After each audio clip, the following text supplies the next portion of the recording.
This is episode 14 of the Asking You Shall Receive podcast. Yet again, for all my traders out there, we got a good one today. I'm joined by Mr. Darren McCready II, Cready Trades. He's got plenty of knowledge and value for you. So, Darren, please welcome yourself, man, and let's jump right in.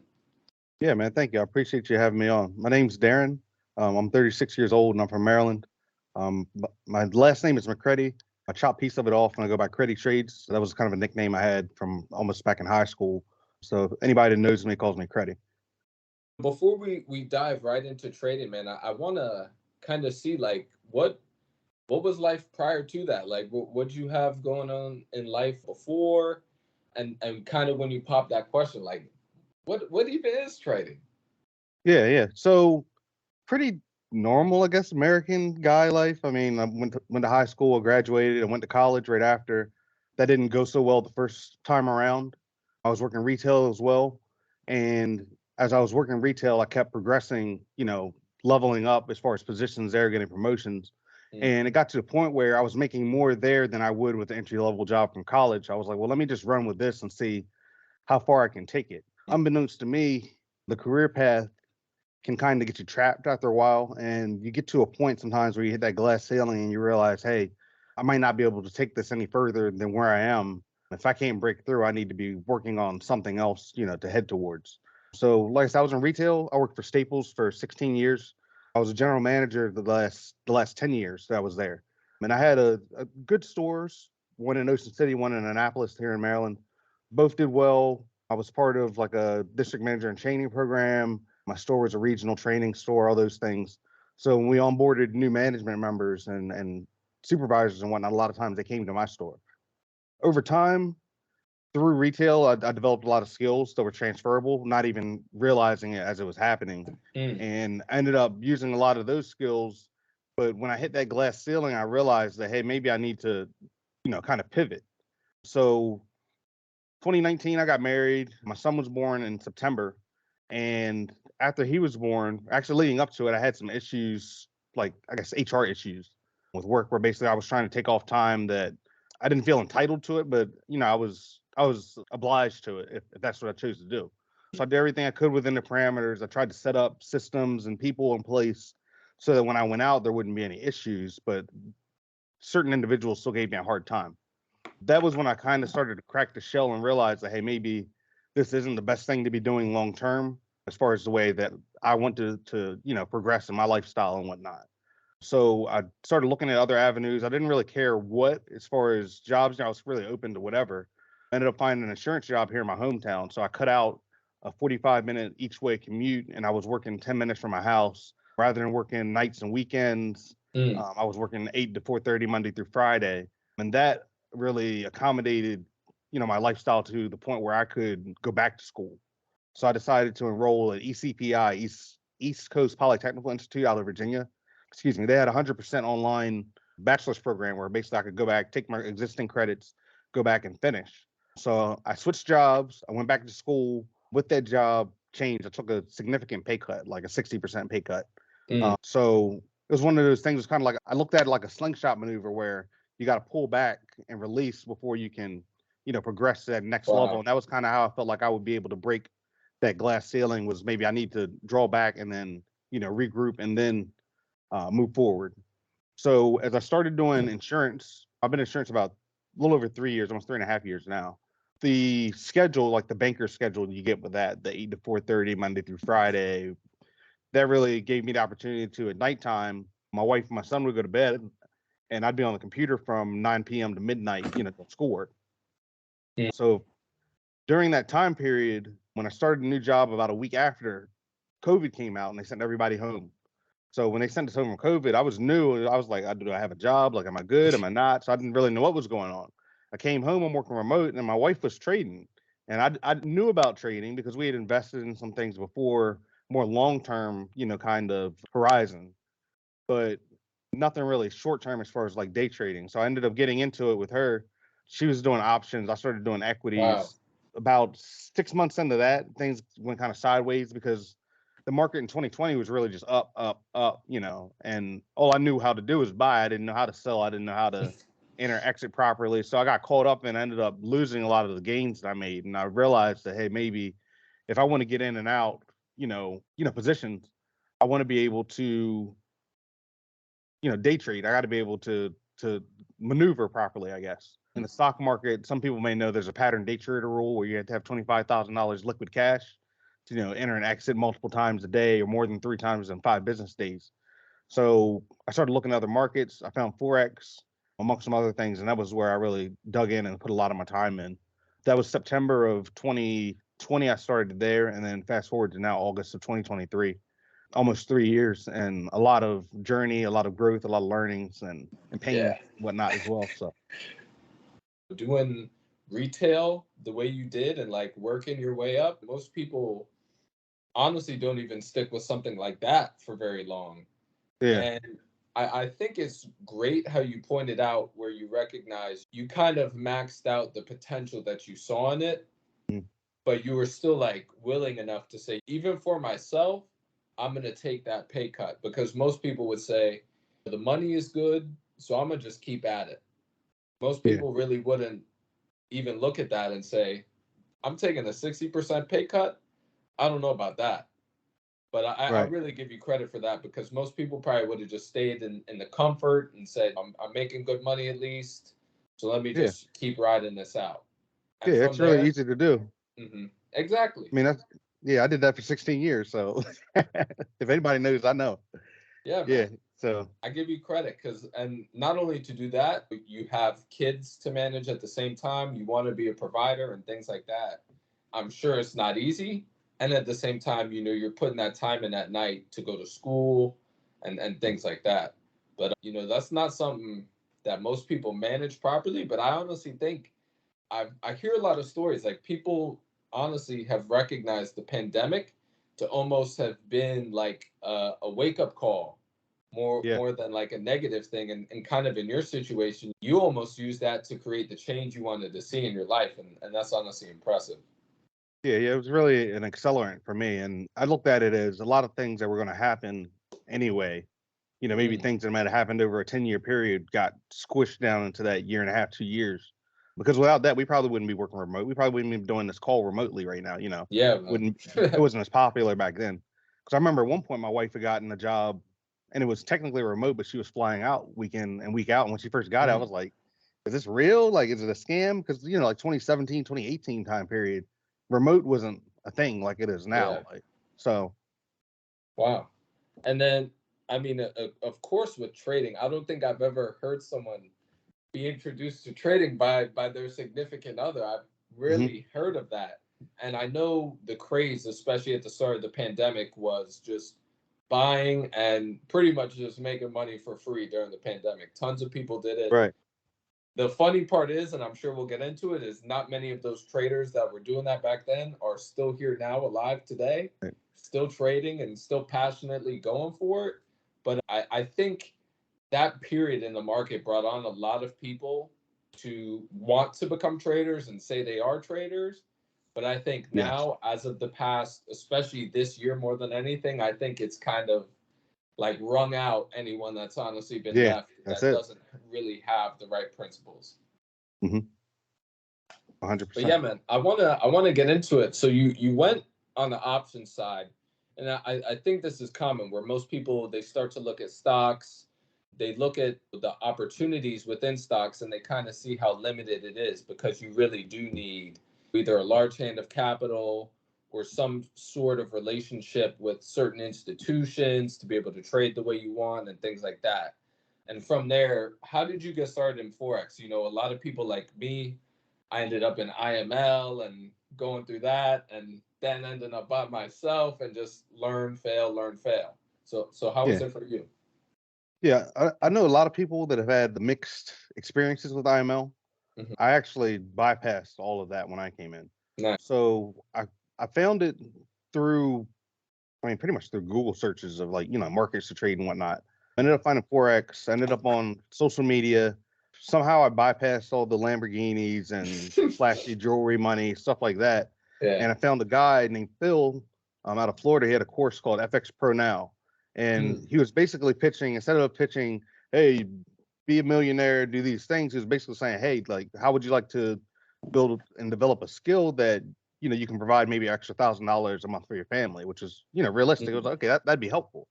So coming in with that expectation made it a lot easier to endure the storm, because had I been looking to make big money really fast, I probably would have been shaken out like so many others.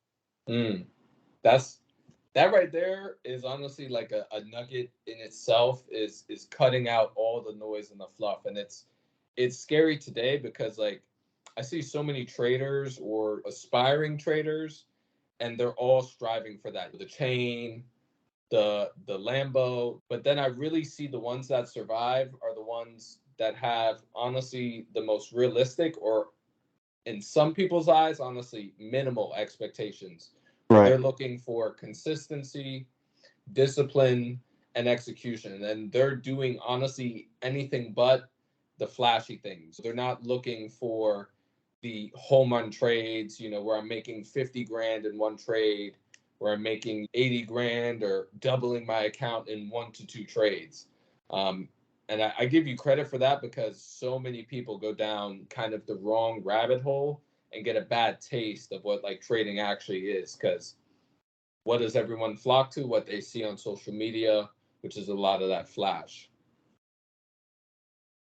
But additionally, aside from learning from his course, along the way, I'm sure you kind of realize you might have either had some things holding you back, like emotionally, psychologically, whether it was mindset and just beliefs on what you thought was possible, potential wise, for like earning and realizing, oh, I can make money in 10 minutes or 2 hours. Did you have any like hindrances just from, the way life was for you prior to trading? Oh yeah, yeah. I still have those types of things going Mm. on.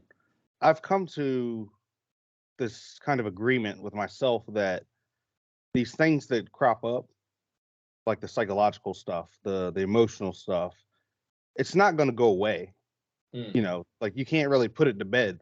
So these things are going to keep coming back until you learn to handle them properly. Mm. So you might have problem A, and then you get it once, and then you get it twice, and then you get it a third time.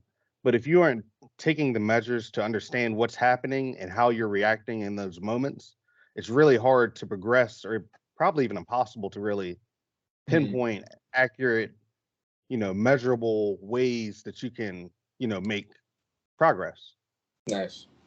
I think there's a key difference here because, and I'm guilty of this myself, is when I was first starting out, I was all about the technical analysis. I Mhm. dove into the charts. I wanted to know every formation, every head and shoulders. I wanted to know every pattern, every retracement, Yep. every level, everything.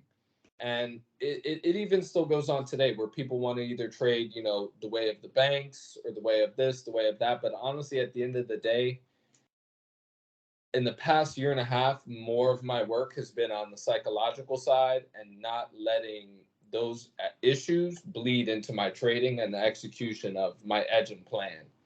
And I think it's kind of scary because on Instagram and on social media and everywhere you look today to search for trading, that's probably the opposite of what is most commonly talked about. What's most Right. commonly talked about is, oh, know my strategy and you'll flip an account in 2 weeks, or know Mhm. my strategy and I guarantee you 10 grand by the end of the month. But Right. at the end of the day, regardless of the amount you earn, if your psychological isn't right, you're sooner or later going to end up giving it back or costing yourself even more money. So I want to ask you, like, how did you balance getting the technical analysis, but also working on the psychological side? Did you read books as well? Or did you kind of dive into technical analysis for a bit, then go to the psychological side, or a little bit of both? Yeah. So when I first started that September, I'd taken a couple courses. I took one, like, I bought it in September, and I took another one in November, and I got Mm. a third one, I think it was in January. So I was consuming a lot of information. And like you said, at first it was technical stuff. I wanted to know how to mark the chart up. I wanted to know how to use the software. I wanted to know how to, place my entries and exits with, bracket orders, protecting them for take profit and stop loss, everything. I wanted support and resistance. I wanted, I dove into Mhm. indicators. I got lost in Yeah. signals for a while even. There's so much out there. And the first, I'd say 6 months, I was trading a live account. I had funded my own personal account. It was like $5,000. And over those first 6 months, I lost about 1,000 of it. So I lost about 20% on the account. And one of my mentors, Angelo Ciarmello from the Funded Trader, he was part of the group I was in, Forex League. And I hit a brick wall and I talked to him. I was like, dude, like my technicals are fire. And he's like, yeah, your charts are good, blah, blah, blah. But you got to take a look at the other portion of it, because majority of this is psychology. Majority of this is, understanding your tendencies and your behaviors.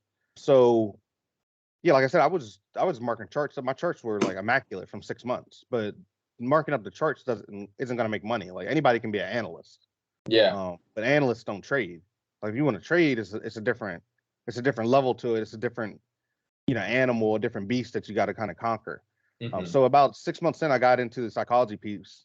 He had basically told me like, hey, like take a break, start looking at the psychology stuff, because I knew literally nothing, at that point. Like, so I started going through, and I was never big on reading. Like, I'm not a fast reader, and I don't enjoy, the process of reading.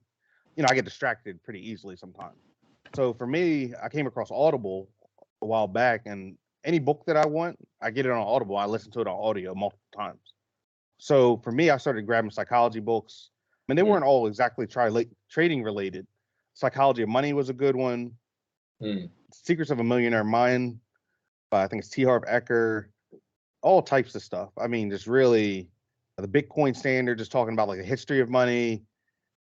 I bought some courses on Udemy, dealing specifically with psychology as well. Just really just all over the place, just trying to see what I could do. And eventually I got to a point where I realized that, hey, this is bigger than the markets. This is bigger than the trading. This is me, and I got to do things to develop myself personally more so than focus on psychology while I'm in a trade. During that time period, I also came across Dr. Joseph Murphy.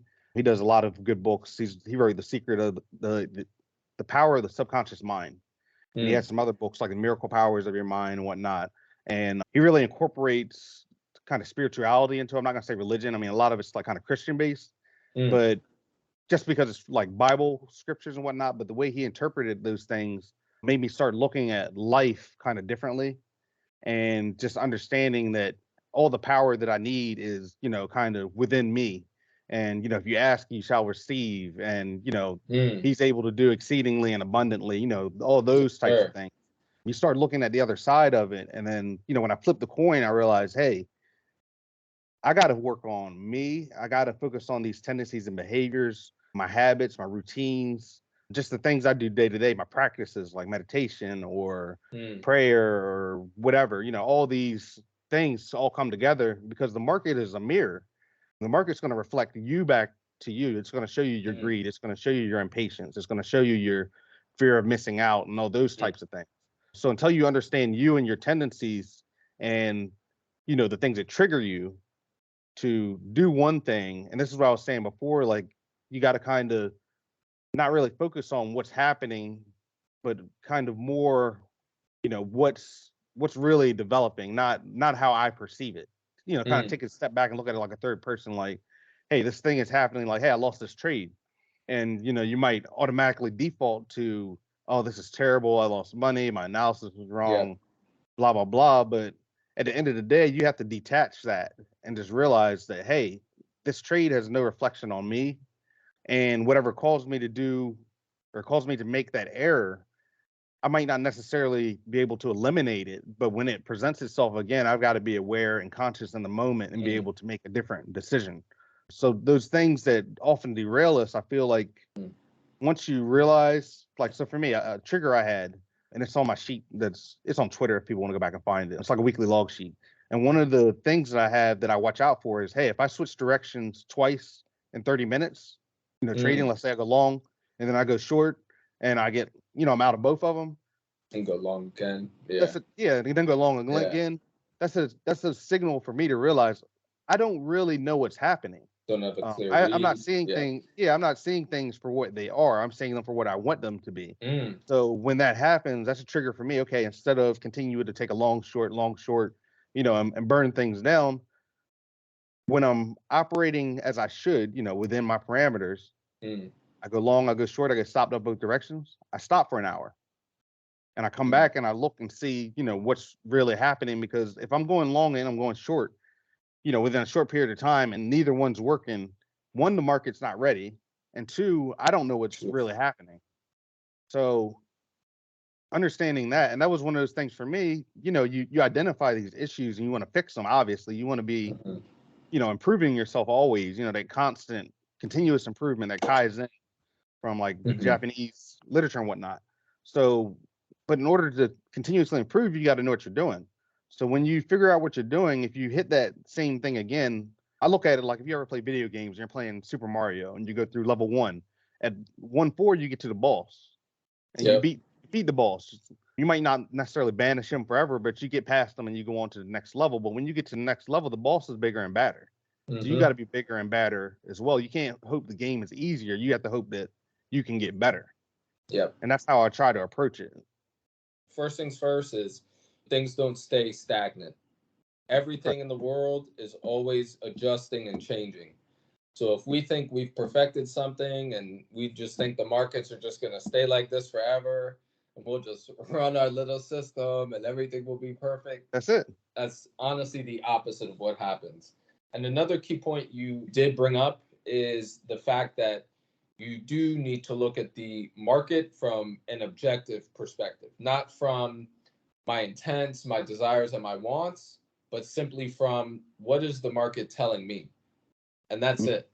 There's nothing else involved in it other than what is the market showing you.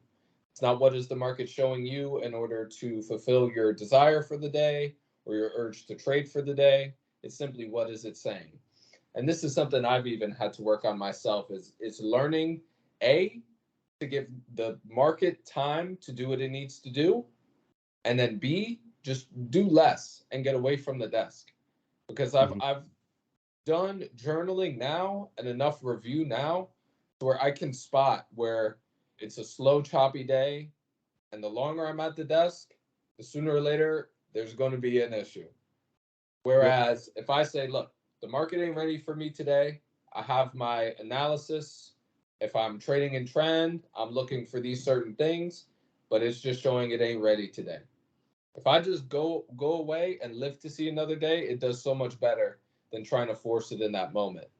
And like you said, in order to learn and to grow, you got to get rid of those, personal beliefs that you have. You can't take it as threatening. You can't take it as a personal attack either. If you take two, three Right. losses and all of a sudden you're feeling bad for yourself or wanting to revenge trade, you're just putting yourself in a worse position rather than removing those things so you can actually learn and say, okay, what do I actually need to learn from this? And that's the main thing I've had to realize is the market will tell you from your results of every trade. You can take your last 10 trades and every single trade will tell you where you need to work on these skills, where you need to work on these skills, and where you need to work on these skills. It will show you your shortcomings in every spot. So I do got to ask you, man, I'm sure this wasn't just like a perfect journey. So like what kind of lessons did you come across? Downfalls, any valleys? What was it for Oh, you? man. So I heard Mark Cuban say this first, and I've heard other notable people mention. I've heard Q Banks Mm, say it. Nothing or things rarely go in a straight line. mm, So if you got a target, let's say, hey, I'm here now and I want to be $2 million funded at the end of the year, with accounts and whatnot. I'm not going to go from zero to 500,000 to 1 million to 1.5 straight to 2. mm-hmm, So as you're going along the journey, like there's going to be impulses and there's going to be retracements mm-hmm, in life and trading and everything.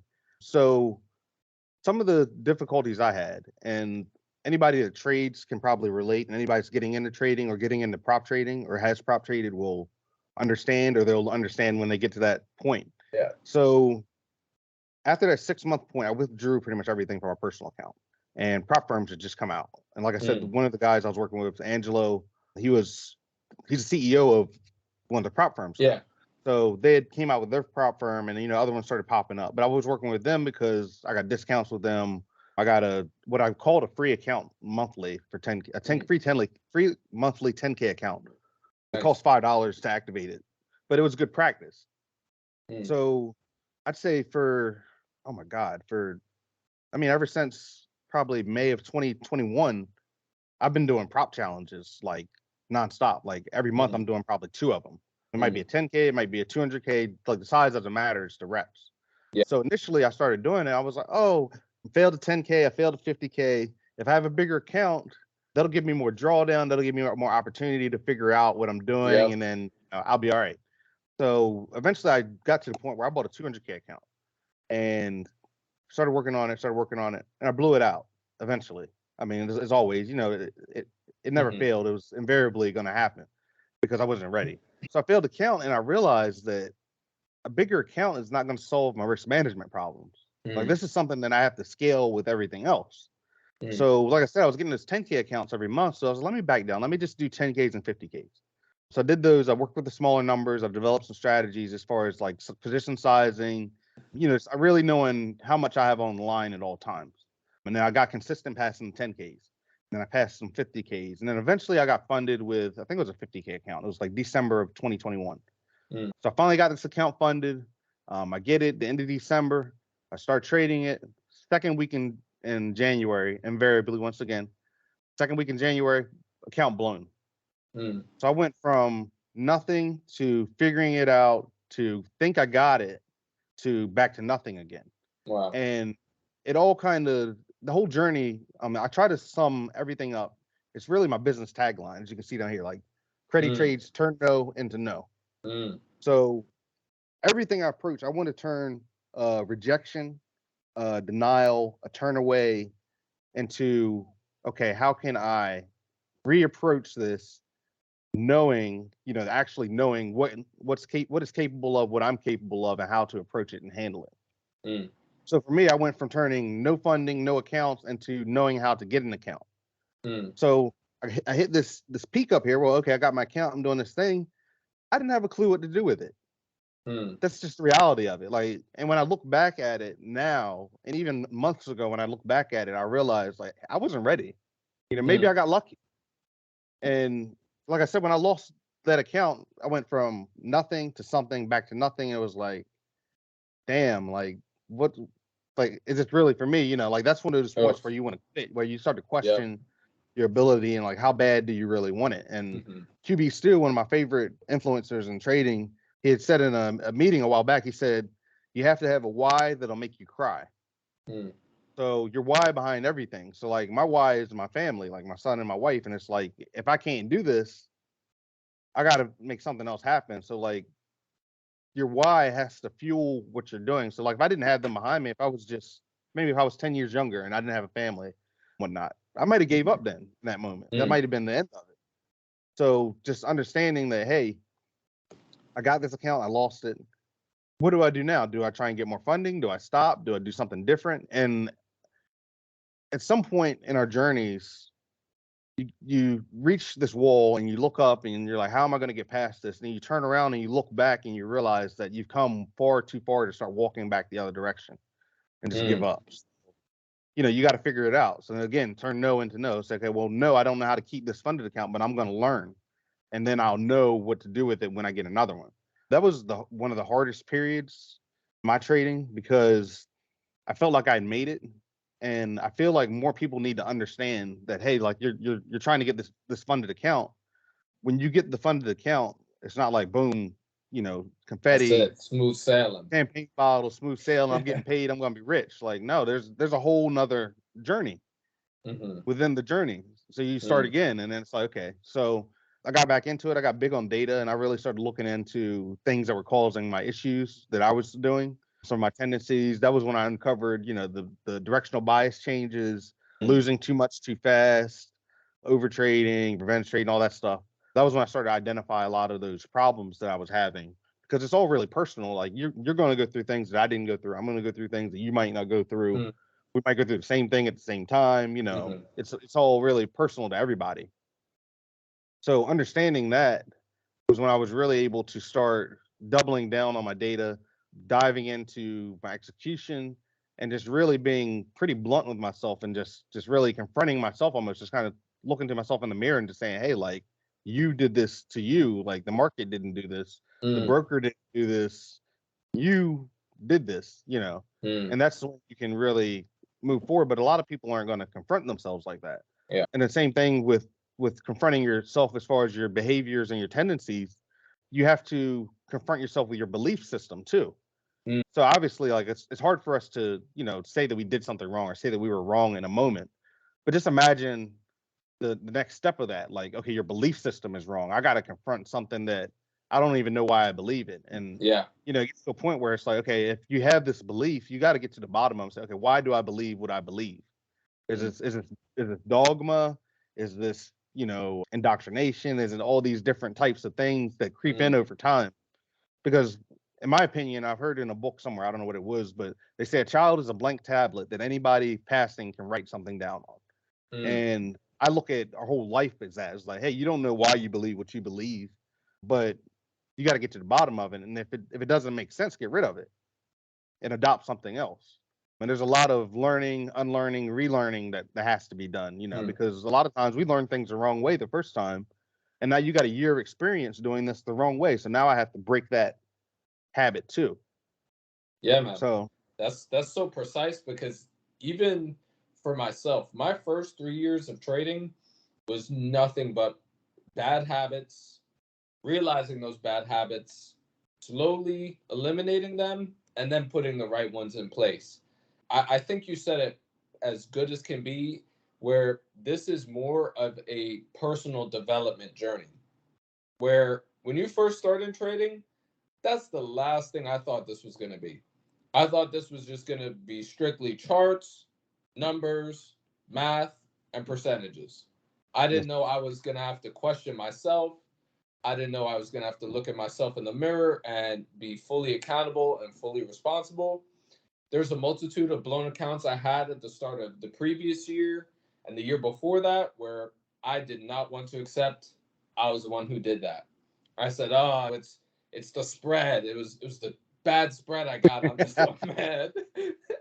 It was always something. It was always something but me.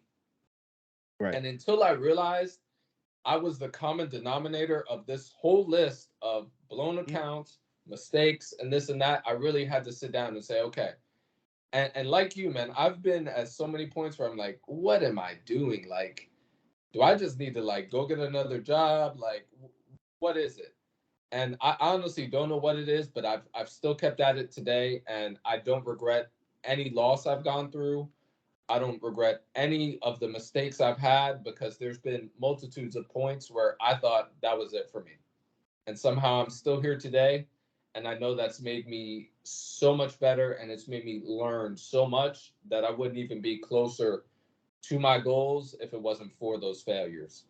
But a key thing, like you said, was being able to recognize these moments within yourself and start to track and honestly realize these mistakes.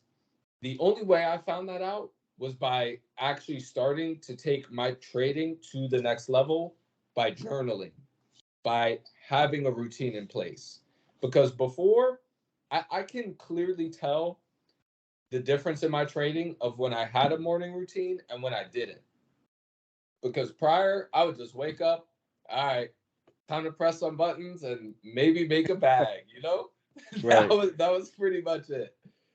But when I incorporated having a journal, having a weekly log, reviewing my trades week after week, having a journal for every single day I was at the desk, and actually having a plan in place, I was literally able, piece by piece, to say, this was a mistake, this was a mistake, and slowly get those out or see, like you said, I had some serious internal beliefs that were from just childhood or society itself that we're programmed to know.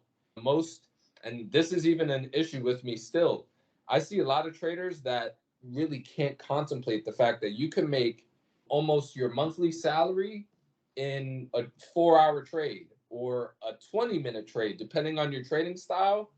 And it's because we're programmed to think time equals money that Right. we don't even allow ourselves to accept the profits. And then sooner or later, we either make dumb trades and we give it all back, or we make dumb trades and a little bit more to punish ourselves because we thought, you know, Mm-hmm. who are we to make Right. $5 grand in a 4 hour trade? Like it's really going deep. And I honestly, at the beginning of my journey, I didn't think I would have to go this deep.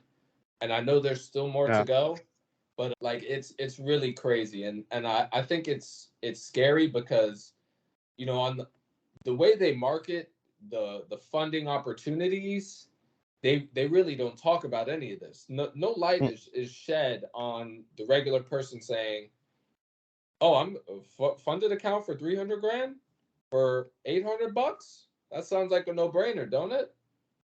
But none of this is talked about. Right. None of this is shed light on, and it's interesting because I myself, I've been funded, I've blown it. I got funded again, I've blown it, and realizing that journey, it's so required because, like you said, I did figure out how to take a challenge and pass it, and then it took me all last year. I had to realize, okay, I know how to take a challenge and pass, but now I need to learn how to have an account and manage it month over month and year over year. And that's been a journey as well.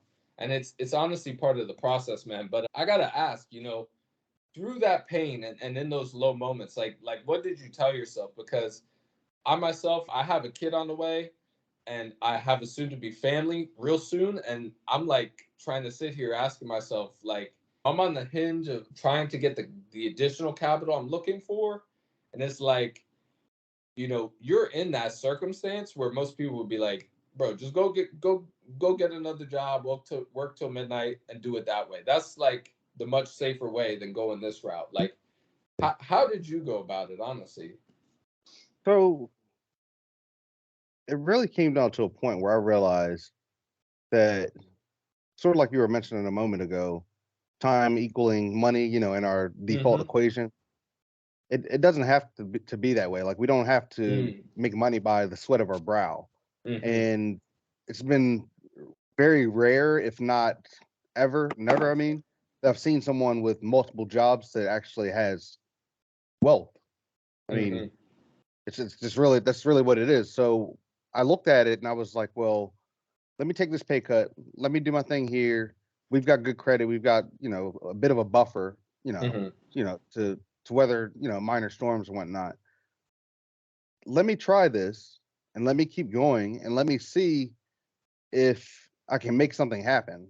Because I believed, even early on, I believed that, hey, like, if I could figure out, well, the biggest thing for me was at the beginning was I felt like if I had enough capital, I could trade stock indices like a pro.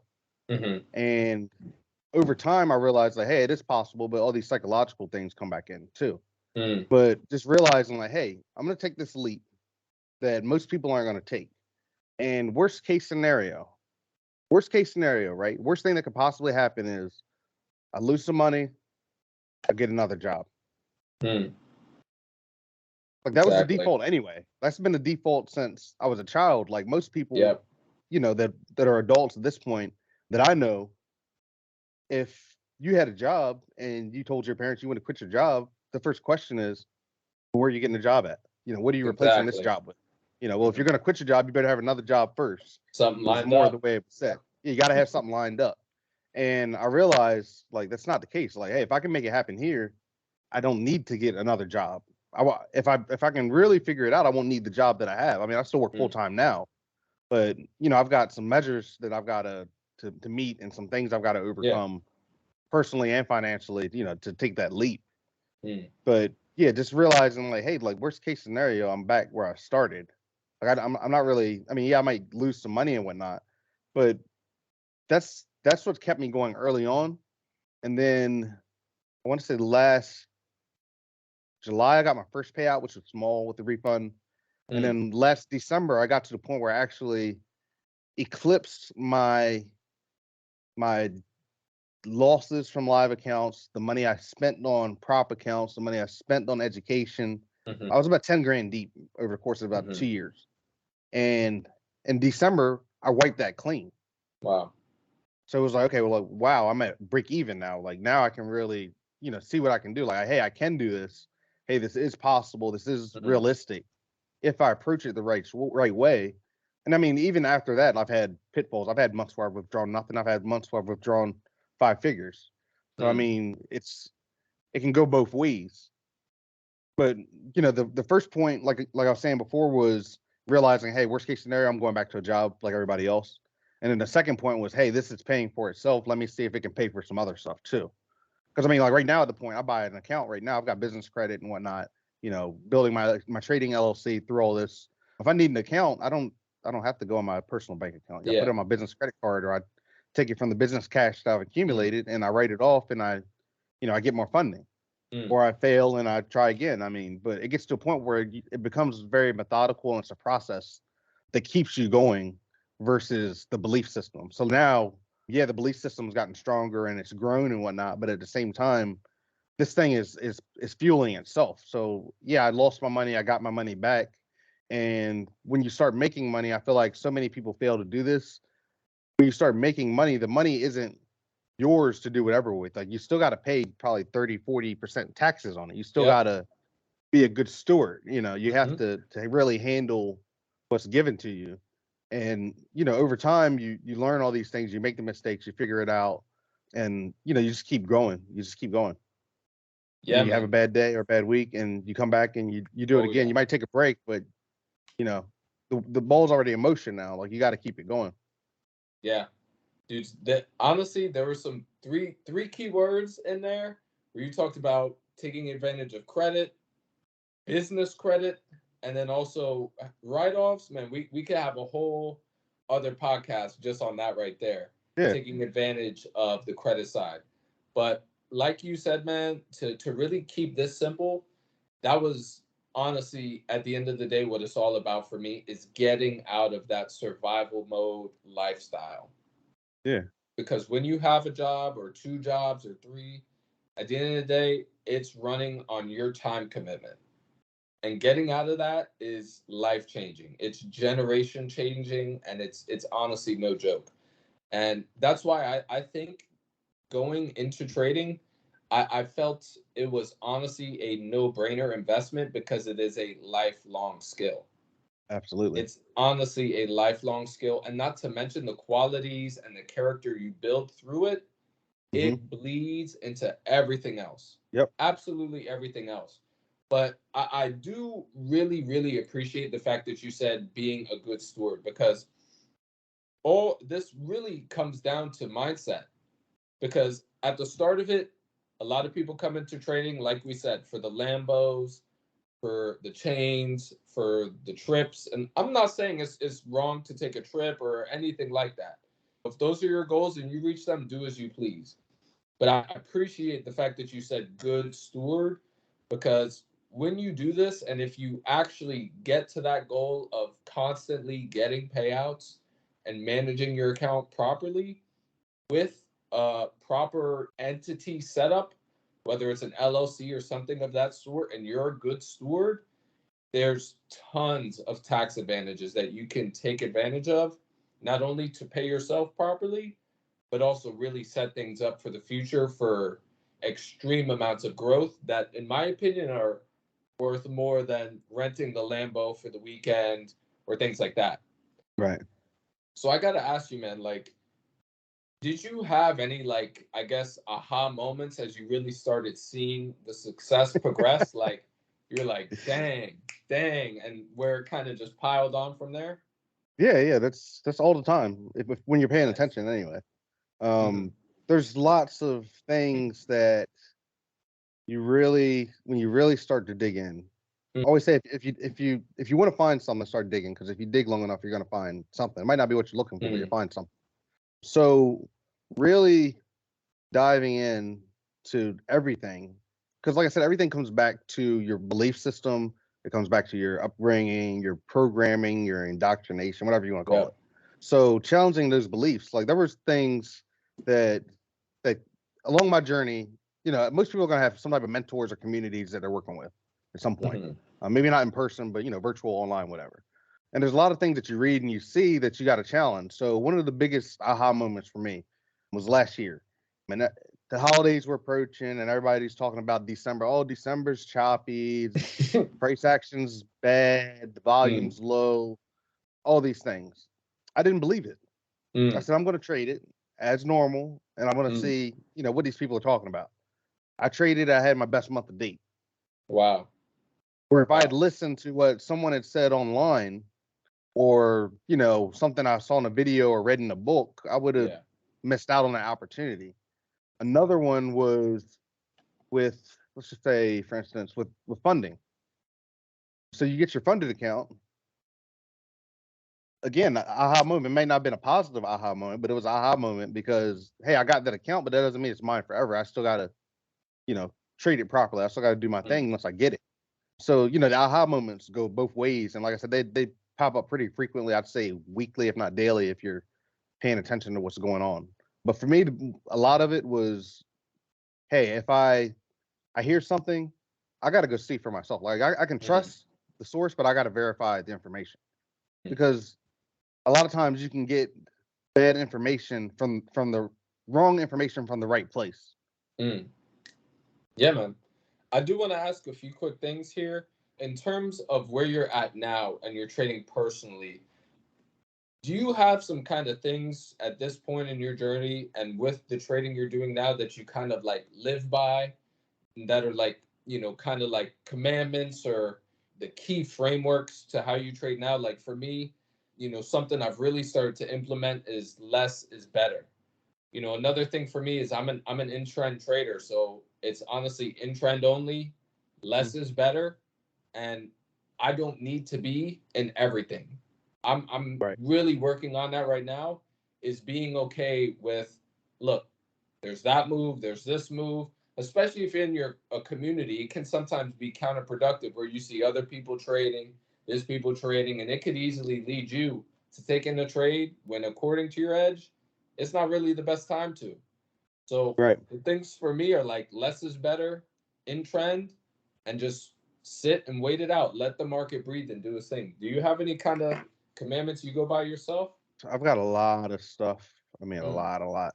When I started journaling, that was when I uncovered a lot of it. Some of the main things, like I've got a sheet, like I said, I go over. I try to look at it daily. It doesn't always happen. But some of the things that I look at in the morning, for me, it's like part of my morning routine is looking at it saying, okay, placing a trade is accepting the risk. I want to be aware of two main things. I want to be aware of the different phases of tilt. I'm not sure if you know what trader's tilt is. Some people may not. Tilt is actually a term from poker, but before that, it was actually a pinball terminology. So old school pinball machines, they had a feature in them where if you got frustrated, you started jostling the machine or whatever, it would go into what's called tilt and it would lock the flippers so nothing would happen. Yeah. You couldn't do anything to the machine. Trader's tilt is similar where basically you go into this kind of I don't care, this kind of demeanor where it's whatever, So I try to be aware of the different phases of tilt because it appears in many ways, and I try to be aware of my thoughts and feelings. So I'll tell you a couple of them. I'm not gonna run through the whole thing because it get lengthy, but tilt can be life related or induced. So let's say you have an argument, maybe you have something going on in life. I mean, that can bleed into trading. So when I come in the morning, I try to think like, what's my mood? What's my attitude? Mental capital. I've got marked down trading battery. Basically, I have a mental thought process where basically I'm thinking, hey, I come into the day, am I well rested? Is my physical strength right? Have I made a lot of money recently? Have I lost a lot of money? Do I need to pay a bill? Am I all right? And just think about these things because any of those can cause you to do other things. Precisely. And if you come to the computer with 80% battery, you're going to reach zero a lot faster. And I realized that, hey, if I'm using more positions, if I'm, entering large or whatever, a lot of times my battery will deplete faster. That was something I had to understand about myself. I'm sure it happens for everybody, but depending on the time frame you're trading, it might not happen to somebody that's working off the daily or the 4-hour chart. But if you're scalping or trading intraday like I am, it'll creep in eventually. Another thing was, like I said, the thoughts and feelings. So our natural default mechanism is negative. So our self-talk, 87% of our thoughts that we think each day are negative by nature. So like I was saying earlier, you have to recognize these triggers and move to the opposite. So A, B, and C happens, which makes me feel like D. So now I can either do E and F, or I can go jump to G and H. But when I get to E, I got to recognize this is where I make that decision to continue here or to jump ahead or behind or whatever. Exactly. So recognizing that was extremely helpful. Just moving to the opposite, like, hey, like I feel this way and I want to close this trade. Maybe that's actually a signal I should be adding to this position. Or maybe I'm getting into a trade that I shouldn't be. I need to move to the opposite. And the other thing was understanding that we create our own pain. The market doesn't really do anything to us. We do it to ourselves within the market. So if we're oversized, if we take a too big of a loss, that's on us. We don't put a stop loss on, we blow the account. That's on us. I mean, there's so many different things that you got to realize, like, hey, you create your own pain. Like I did this. The market didn't do this. The broker didn't do this. The spread, whatever, all those things. Yeah, those are the main things that I go by. Everything else is kind of worked within that. I mean, I have a routine when I come to the charts of like things I'm looking for when I'm marking up the pairs I trade and whatnot. But as far as like mentally, like that's the biggest thing is those pieces there. Precisely, man. The key takeaway to that is fearful or worried or scared, the market's going to hand you that for free. If you're in a good mindset, on your edge, you know what you're looking for, you're clear with your plan, you're probably going to get that too. So honestly, like you said, you know, the market is a mirror. It reflects it right back. And this is something I'm working on because like you, I'm not really a swing trader. I trade on the 1 hour and the 15-minute. And during those trading times, sometimes I got to cut it away from the desk. If I see my emotions, and that's another thing, is really being able to work on that awareness. Sometimes you might get to the desk, and I've honestly felt this sometimes too, and I still work on it. Sometimes you might get to the desk, and emotionally, it might not just, you might just need to turn it off right then and there. Yeah. Not even bother, trying to force something. And it's really having the foresight and the awareness, like you said. And I think that really leads to the kind of routine you have. I've developed a routine myself, and I'm sure you do too. So kind of jump into that. What kind of routine do you have before you get to the trading desk, so you really have, an advantage for your own self to be the best version of yourself for your trading session? Yeah. So trying not to get too deep into like the strategy itself. Really, I trade Asian session and New York session. So evenings, so let's say after gap time, 5 to 6 p.m. Eastern time, sometime in the Asian session, I try to before 9 or 10 p.m. I come to my charts and I mark them up. On all my charts, I do the same thing every day. Each pair, I do the same thing. I've got probably 10 pairs I'm watching. I have a little bit of help from an indicator that marks my previous day's highs and lows for me. Nice. But other than that, I'm marking the Monday, Tuesday high, which is my opening range. I'm sorry, my Monday high and low, which is my opening range. My Monday, Tuesday high and low, which is my initial balance. I'm using Fibonacci retracements both directions depending on the trend. And I'm drawing boxes looking for peak formations, which is basically a false break reversal, where basically price broke out of a level, but it pulled back inside. And I'm looking for those. That's what we call trap volume, where basically, hey, if there's money outside of the range, price may or may not come back to it. And then we try to trade away from that and not counter into the peak, depending on the circumstances. But Asian session, I mark my charts like that. I may trade between 8 and 11, 8 midnight p.m. Sometimes I'll swing something from London or swing something to London or New York. But most of the time I've got short targets in Asia unless I've got some bigger picture, something going on. And then New York session, I come back to the charts. I'm working 8 to 4:30, so I'm at a computer all day anyway. Before I clock in, I get my charts marked up. I put some levels on there as far as, same things I'm looking for, but I'm putting some alerts on there. So hopefully I can wait for the price to get to where I want before I, start considering doing things. That's been helpful too.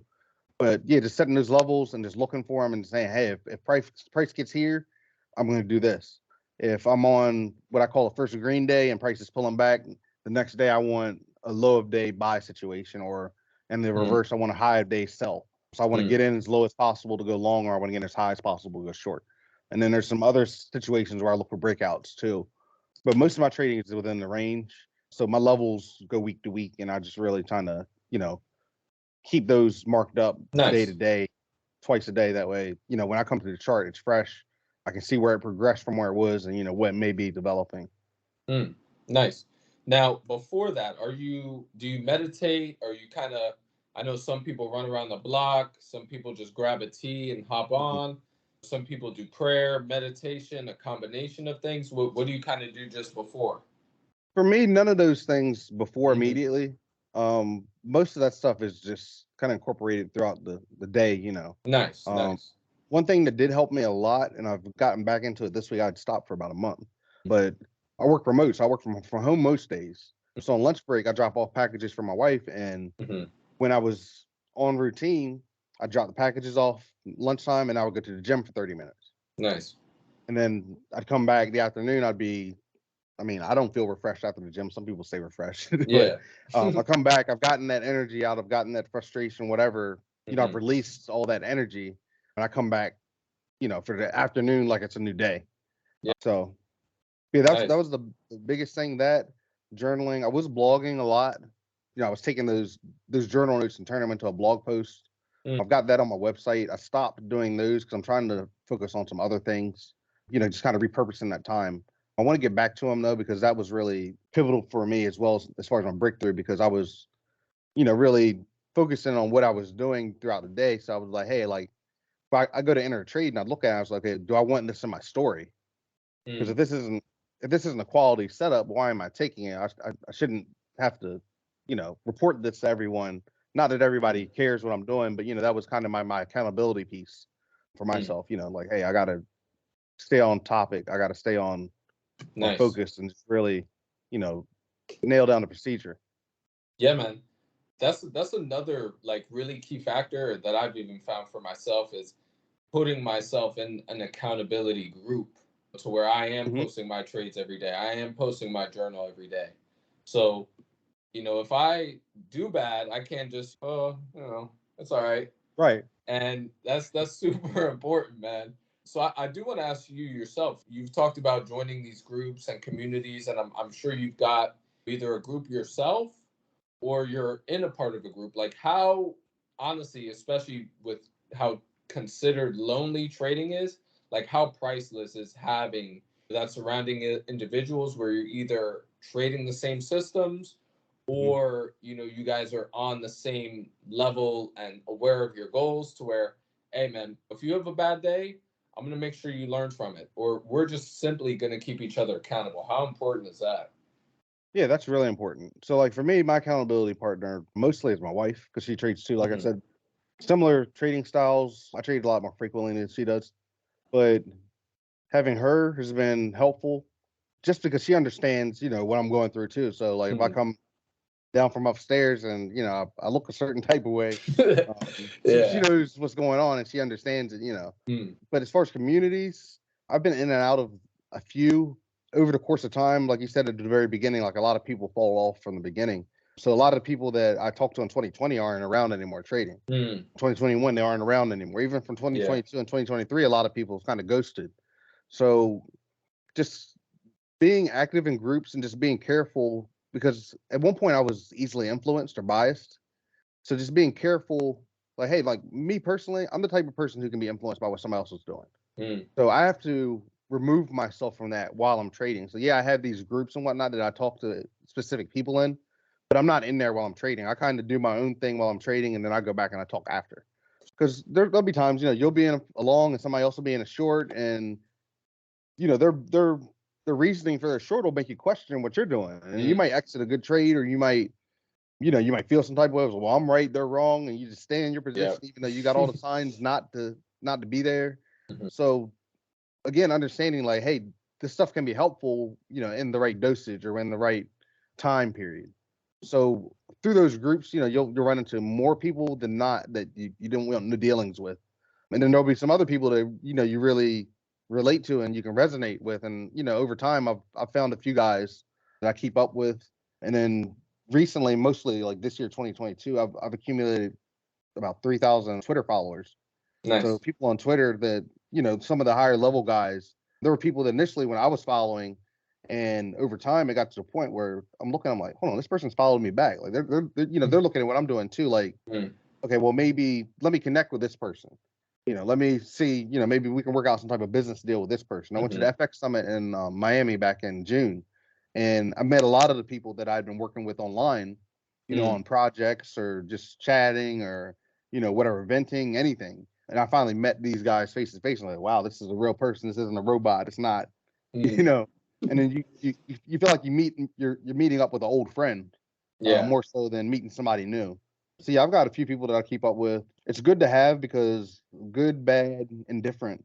We got to talk to people. We're humans, we got to communicate. We got to get it out there. So like I've got people, hey, I have a bad day. I might call up my friend Josh, or I might call up Alejandro and talk to them, talk through what I did and what they did and, get their perspective on it. I might talk to my wife about something and just being open and being vulnerable almost, The main group that I'm active in, Forex League, we do weekly calls. I have to get on there in about an hour.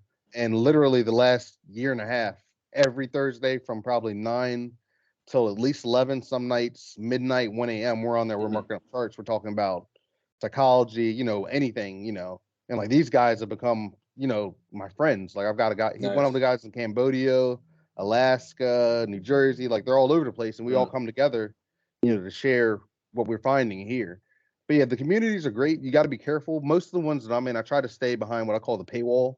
So like, if there's a members area, like a lot of the general chats out here can be, zoos. Just noise. And yeah, and you don't want information from those types of sources. You need somebody, if they're not reputable, you at least got to trust them, So this person may not be high on a lot of people's radar, but they might know what they're doing, So, and once you can identify that in certain people, you bring people in your circle, you get people out of your circle, people fall out, people walk in, you enter other people's circles, you exit other people's circles. So I mean, it's just life, even in regular life as you grow, you switch jobs, you leave college, you do all these things. Like people come and go, people are here for seasons and reasons, and you just got to be aware of it in the moment and take advantage of what's there for you. Yeah, man.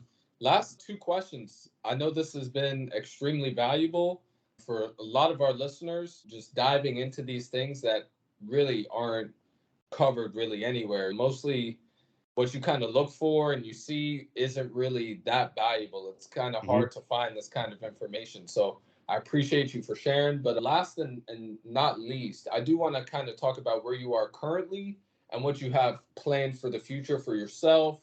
Okay. Goals for your company, whether you're going to look for more funding. So currently, like, what amounts are you trading with now, and how are you feeling with your own trading? Are there things you're always working on? And what do you kind of have for the future in your trading as well? Yeah. So as we navigate our journeys, there's there's gonna be valleys, peaks, pitfalls, whatnot. Right now, after it feels like forever, but it's only been almost 3 years, but 2 years properly and really. Right now, I have 7 funded accounts on the Forex side. Wow. A couple of them are in drawdown, which is no big deal because as long as you can keep something where you can withdraw, regularly or at least monthly, withdraw something, you can take the time to try and recover some of the others, or you can get more accounts. So I've got 6 200K accounts and then one 100K on the Forex side. So 1.3 million funding there. And then on the future side, I just started trading futures. Right now, I've got 2 funded futures accounts, 150K each. Nice. So I'm at 1.6 million in funding. But the thing that I want a lot of people to understand is like the amount of funding you have doesn't matter. Like you can make it could be 160,000. It could be $160. It's just changing the decimal point. Yeah. You can withdraw more from smaller accounts than what I'm withdrawing. But part of the thought process I had was, hey, I had that one account. I went into drawdown. I lost that one account. I can't be in that situation again where I got to have more funding, more, options, opportunity that, hey, maybe I have a bad day and this account goes bye-bye. I need to have something else I can trade, or I need to be able to trade one account and secure a payout and park it and then do something else. So again, there's another level where you got to be really figuring out how to manage these things. Okay, now I have these accounts. I didn't know how to get them, but now I know how to get them. I might not be able to keep them necessarily all, but constantly working to get more. And then, like I said, once you get to a point where it's kind of fueling itself and paying for itself, you can buy more challenges. So I bought 2 challenges last week. I bought a 200K and a 400K. I'm going to copy one to the other, and if I pass it, I've got another 600K in funding. If I fail it, I just lost some of my profits for the year. I mean, it's not that big a deal, and that's the way I have to really approach it. Like, hey, it's a business expense. Like, yeah, I just spent 2,500 on these accounts. They're either going to net me some type of payout, and more funding, or they're going to be nothing and I'll go back to the drawing board. So yeah, once you get funded, like you got to understand that being funded doesn't mean you're funded forever, and it doesn't mean you're going to keep that account forever. You might cycle through account. So right now I've got 7 Forex ones, but I've probably lost 5 or 6 over all this time that were fully funded. So each one's a learning lesson, though. So just understanding what happened and not just sweeping it under the rug like, oh, I'm not going to do that again. That's part of it. So right now for me, I'm trying to get more funding. I'm getting to the point where it's difficult to trade that many accounts. So I use a trade copier on some, but it's turning into like a portfolio management journey now, where I've got the accounts, but I got to figure out how to maintain them and which ones to trade when and which ones to leave alone. Maybe I make a few $1,000s on one. Maybe I should park that until the next month and trade something else. Maybe I should take this withdrawal and buy more accounts. Those types of things. And again, being a good steward and just understanding like, hey, like it could all go away, but if it were, like, how would I do it differently next time? So just keep learning every step of the way. I love that, man. That's the main thing on the trading side, is just really maintaining and getting more consistent, because we're always a student. Like, yeah, we might withdraw a certain amount of money, but we still got to go back and do it again.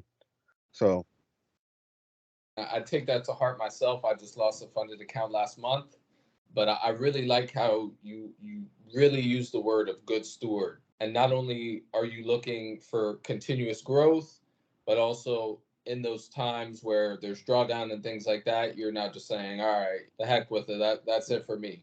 You're taking the value from every valley. And that's so impressive, man. Last but not least, man, I want to ask you, on the personal side, off the desk, because some people think trading means, oh, you're probably staring at charts for 10 hours.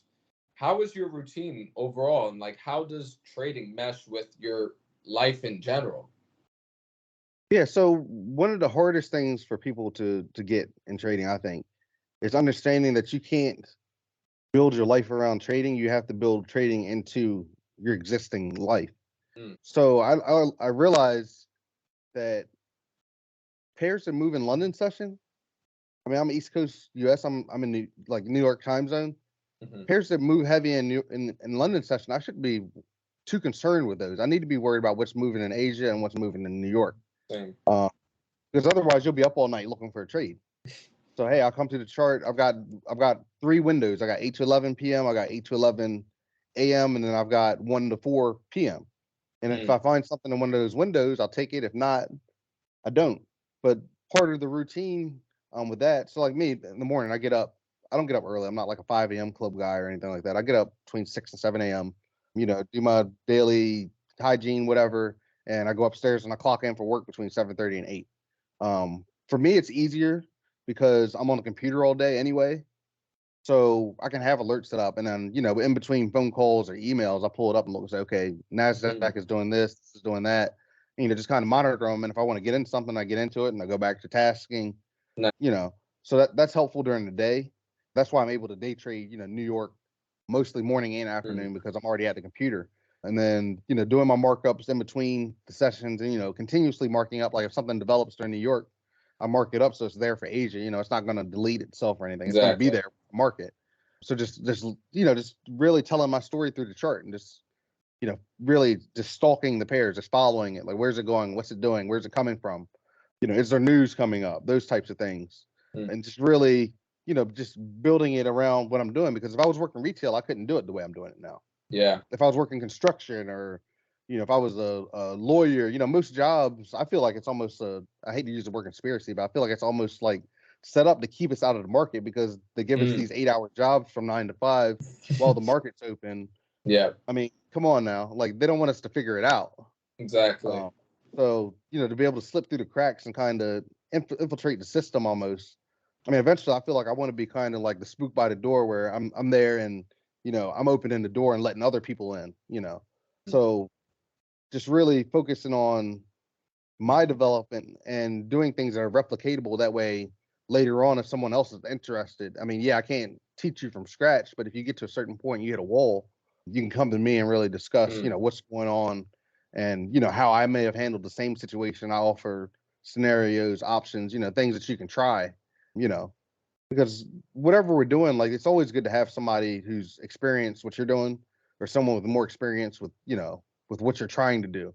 You don't want to be taking advice from somebody that's never traded before, obviously, for trading. Precise. You don't want to be talking to somebody who's never, ran electrical wire about how you're going to wire something up.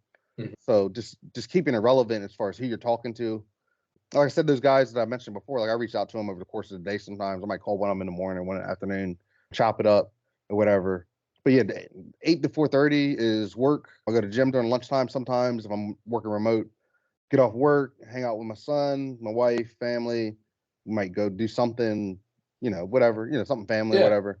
By 8 p.m., he's usually winding down. My wife's winding down. So once everybody's, kind of tucked away in bed, I get back to the charts and mark them up.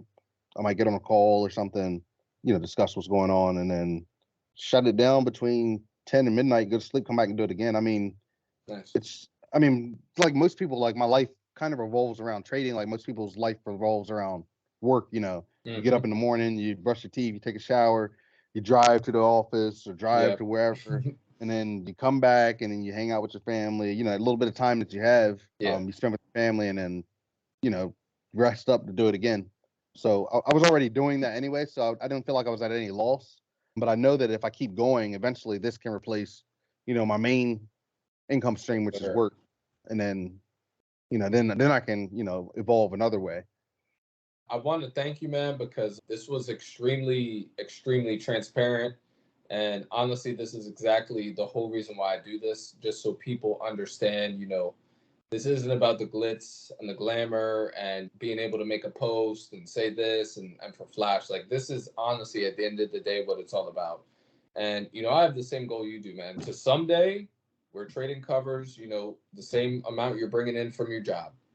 And then Hmm. from there, you can use that to help change other people's lives. Hmm. You've acquired these set of skills. You somehow start teaching others how to use those same set of skills to achieve their goals financially, their goals for their life, whether they want to have time freedom, those things like that, man. So I want to thank you. And I do got one final question for you.